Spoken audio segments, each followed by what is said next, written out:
Morning, I'm back. So this is going to be the first in a series of videos over the next 12 weeks to document my training for Land's End to John O'Groats. When I say Land's End to John O'Groats, I'm not just doing the normal Land's End to John O'Groats because that would be boring. I'm doing the GBDIVIDE Route. Apparently it takes in some of the best gravel routes across the United Kingdom. It doesn't go straight up to Scotland. The normal Land's End to John O'Groats route I think is about 900 miles, but this is about 1,300, something like that, and it goes through Wales.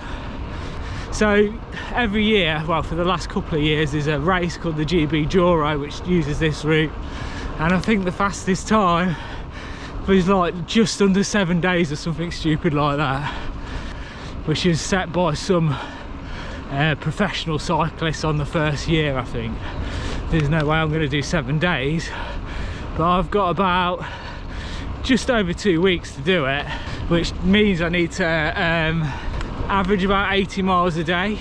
Hopefully some days I'll be able to do more than that. So the plan is to gradually build my mileage up from now until June. Currently my long rides are about 80 odd miles. We're doing 85 today. We are riding from Leicestershire to Northampton, and then we're going to do, I think it's called the Brampton Valley Way or the Brompton Valley Way, which is an old railway line that's been converted to a gravel track. I think it's about 15 miles long. We're going to go and check that out. I've not done that before, and then we're going to head home.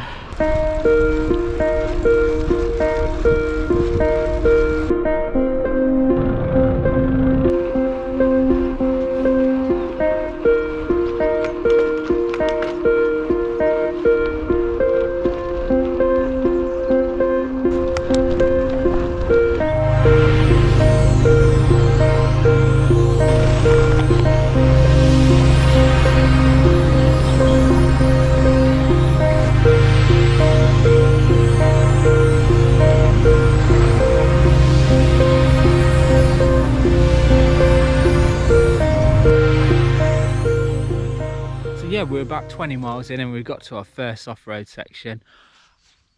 I forgot the chest harness, so I probably can't film it. I'll try my best. It'll probably be a bit bumpy, but you know, if you're looking for like a perfectly edited, stylish video, you're in the wrong place. These videos are going to be very rough. I'm not going to spend loads of time editing it because I need to spend that time riding my bike. So if you want really nice videos, go somewhere else. But if you want to see what goes into the training to ride Land's End to John O'Groats, which also I don't really know what training I should be doing, I'm just making it up as I go along, but if you want to see what I did, stay here. If you want to see what a complete amateur that doesn't know what he's doing is doing to train for Land's End to John O'Groats or the GBDIVIDE, you're in the right place. I'm just making it up as I go along, and we'll see how we get on.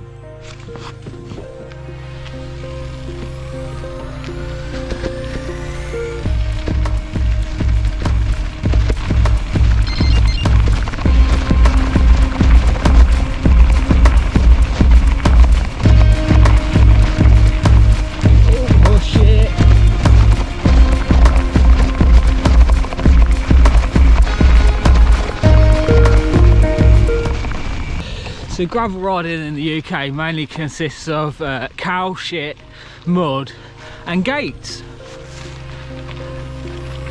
This would be a lovely little track if it wasn't for the gate right in the middle of it.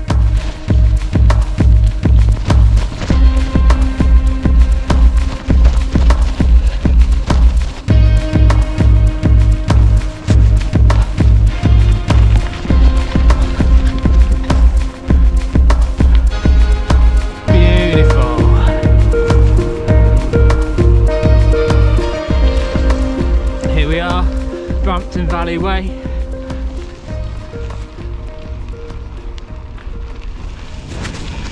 no traffic for, I don't know, 10-15 miles.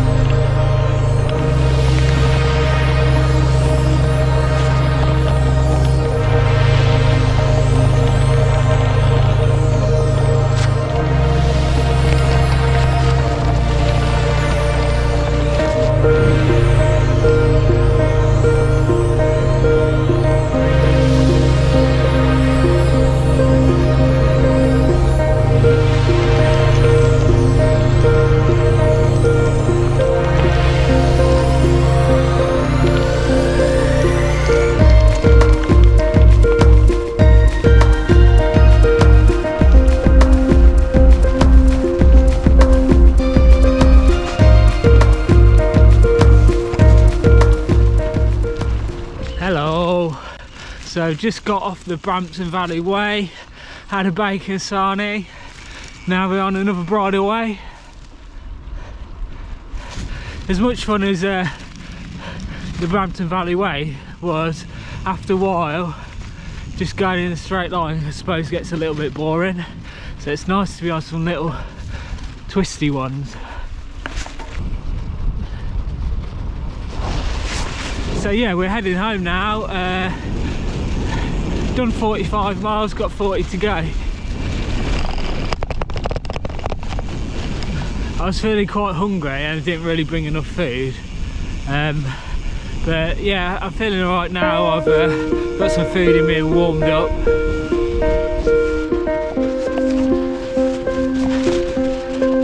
Not bad. It's not too muddy either. I'm just hoping we don't end up in any bogs to slow us down. We'll see.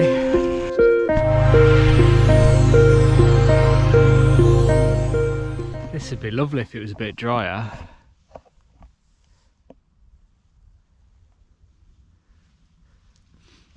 As it is, I mean, these tyres are, how should we say it?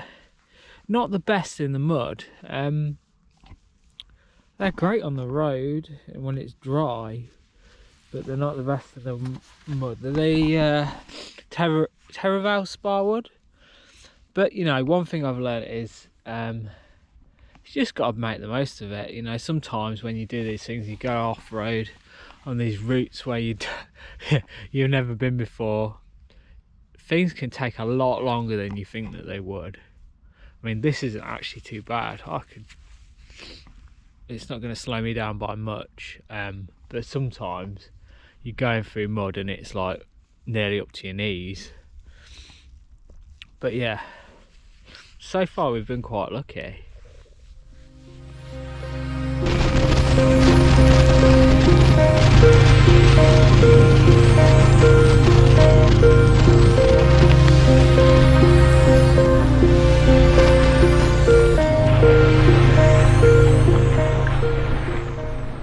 So I was reading Joshcato's article about what he did for training when he won the Tour Divide, and he was saying that he basically rode a fat bike fully loaded with rocks in the bag, in his frame bag, up mountain passes. I don't have a fat bike and I don't have any mountain passes, but what I do have is really deep energy sapping mud.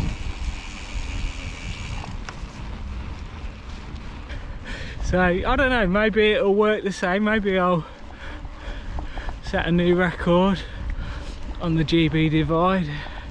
I don't know, probably not. But yeah, that's my training. He's saying like he can make a 30-mile ride harder than a 100-mile ride, and he's probably true that you can do that. So I could have probably took the road bike out today and done over 100 miles for the same amount of effort, but I'm not going to be riding that route on my road bike, so that's why I'm riding this one. I need to start riding fully loaded as well. That's something else he did. for his training, because let's face it, I am going to be doing the route fully loaded, so I need to start doing that. I'm going to gradually start building up the distance that I'm riding fully loaded. I'm not going to do it, start doing this sort of thing fully loaded to start off with. I'll build up to it. So yeah, I mean, look at the mud. It does add a little bit of weight and a little bit of extra resistance.